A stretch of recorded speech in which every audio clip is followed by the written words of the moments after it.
안녕하세요. 원리입니다. 오늘 미국 증시는 중동 리스크 우려와 빅테크 집중 매도세로 혼조세를 보였습니다. 많은 분들이 트럼프 발표에도 불구하고 왜 시장이 불안한지 궁금해 하시는데요. 원리가 분석해보니 미국이 이란에 15개 조항 평화안을 제시했다는 소식이 나왔음에도 투자자들은 여전히 신중한 모습입니다. S&P 500은 0.37% 하락한 6,556포인트에 마감했고 나스닥은 더 큰 폭인 0.84% 떨어졌습니다. 선물 시장에서는 다소 회복세를 보이고 있지만 투자자들이 전쟁 확전 우려와 평화 기대감 사이에서 갈등하고 있는 상황입니다. 특히 공포지수인 빅스는 26.95까지 상승하며 극단적 공포 수준인 14점을 기록했습니다. 이는 투자자들이 아직 안심하기 이른 상황임을 보여주고 있습니다. 과거 중동 위기 상황을 돌이켜보면 초기 평화 제스처가 나와도 실제 갈등이 장기화되는 경우가 많았습니다. 투자자들도 이를 잘 알고 있어 섣불리 움직이지 않는 것 같습니다. 거래량도 평소보다 20%가량 줄어든 상태로 관망세가 뚜렷하게 나타나고 있습니다. 특히 기관 투자자들은 더욱 신중한 접근을 보이고 있어요. 오늘 가장 주목할 부분은 빅테크 집중 매도세입니다. 많은 투자자분들이 나스닥이 왜 더 큰 폭으로 떨어졌는지 궁금해하시는데 매그니피센트 7을 보면 답이 나옵니다. 구글이 5.61% 폭락하며 선두를 달렸고 마이크로소프트도 4.86%나 급락했습니다. 메타는 3.7%, 엔비디아 2.88%, 테슬라 2.48% 하락했습니다. 애플만이 유일하게 0.68% 상승했지만 나머지 6개 종목이 모두 하락하면서 기술주 전체를 끌어내렸습니다. 기술 섹터가 1.31% 하락한 것도 이런 영향 때문입니다.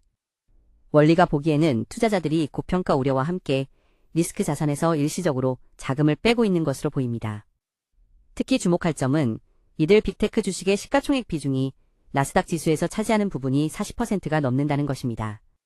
따라서 이들이 동반 하락하면 지수 전체가 큰 타격을 받을 수밖에 없어요.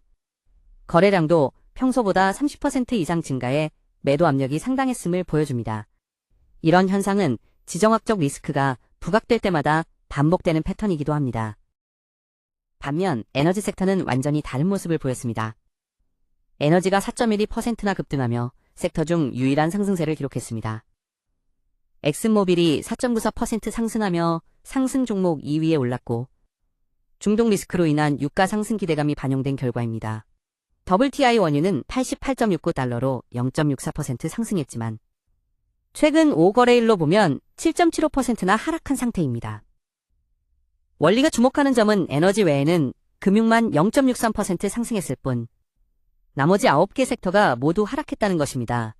특히 부동산이 4.12%나 급락하며 에너지와 정반대 움직임을 보였습니다. 이는 투자자들이 매우 선별적으로 움직이고 있음을 보여줍니다. 흥미로운 점은 쉐브론과 코노코필립스 같은 대형 석유업체들이 모두 4% 이상 상승했다는 것입니다. 이들은 중동 위기가 장기화될 경우 가장 직접적인 수혜를 받을 업체들이죠. 하지만 전문가들은 현재 유가 상승이 일시적일 가능성이 높다고 보고 있어 추가 상승 여력은 제한적일 것으로 전망됩니다. 시청자 여러분 중에서도 지금 같은 상황에서 어떻게 투자해야 할지 고민이 많으실 텐데요. 원리가 시장 분위기를 보니 투자자들이 정말 복잡한 심리 상태에 있습니다. 특히 최근 아폴로와 RS 같은 대형 사모펀드들이 환매를 5%로 제한하겠다고 발표하면서 유동성 위기 가능성까지 제기되고 있습니다. 한편으로는 미국이 평화안을 제시했다는 소식에 기대감을 갖지만 다른 한편으로는 중동 리스크가 언제든 재점화될 수 있다는 우려도 큽니다. 실제로 많은 분들이 비싸서 못 샀는데 싸져도 못 사겠다는 말씀을 하시는데 이런 심리가 바로 지금 시장을 보여줍니다. 다우지수만 0.18% 소폭 하락에 그친 반면 기술주 중심의 나스닥이 더 큰 폭으로 떨어진 것도 투자자들이 안전자산을 선호하고 있기 때문입니다. 10년 국채 수익률이 4.39%까지 오르며 1.34% 상승한 것도 이런 분위기를 반영합니다. 이런 상황에서는 무엇보다 섣부른 판단보다는 상황을 지켜보는 것이 중요합니다. 역사적으로 지정학적 리스크는 단기간에 해소되는 경우가 많지만 그 과정에서 변동성이 크게 확대되기 때문이에요. 특히 개별 투자자들은 감정적 판단보다는 본인의 투자 원칙과 포트폴리오 비중을 다시 한번 점검해 보시길 권합니다. 지금은 기다림의 미학이 필요한 시점인 것 같습니다. 마지막으로 원리가 주목하는 지표는 공포지수입니다. CNN 공포 탐욕 지수가 14점으로 극단적 공포 수준을 보이고 있고 빅스 지수도 26.95로 높은 수준입니다. 최근 5거래일 동안 빅스가 7.41%나 상승한 것을 보면 투자자들의 불안감이 얼마나 큰지 알 수 있습니다. 금값도 온스당 4,537달러로 3% 넘게 상승하며 사상 최고가를 경신했습니다. 안전자산으로의 쏠림이 그만큼 강하다는 의미입니다. 하지만 선물시장에서는 다소 다른 신호를 보내고 있습니다. S&P 500 선물이 0.27%, 나스닥 선물이 0.03% 상승하며 내일장 시작 전까지는 회복 기대감도 있습니다. 원리가 보기에는 중동평화 협상 진전 여부가 단기적으로 시장 방향을 좌우할 것 같습니다. 투자자 여러분들도 뉴스 플로우를 주의 깊게 지켜보시면서 감정적 판단보다는 데이터에 기반한 냉정한 투자 결정을 내리시길 바랍니다. 오늘 시장 분석은 여기까지입니다. 원리와 함께한 미국 증시 브리핑이 도움이 되셨다면 구독과 좋아요 부탁드립니다.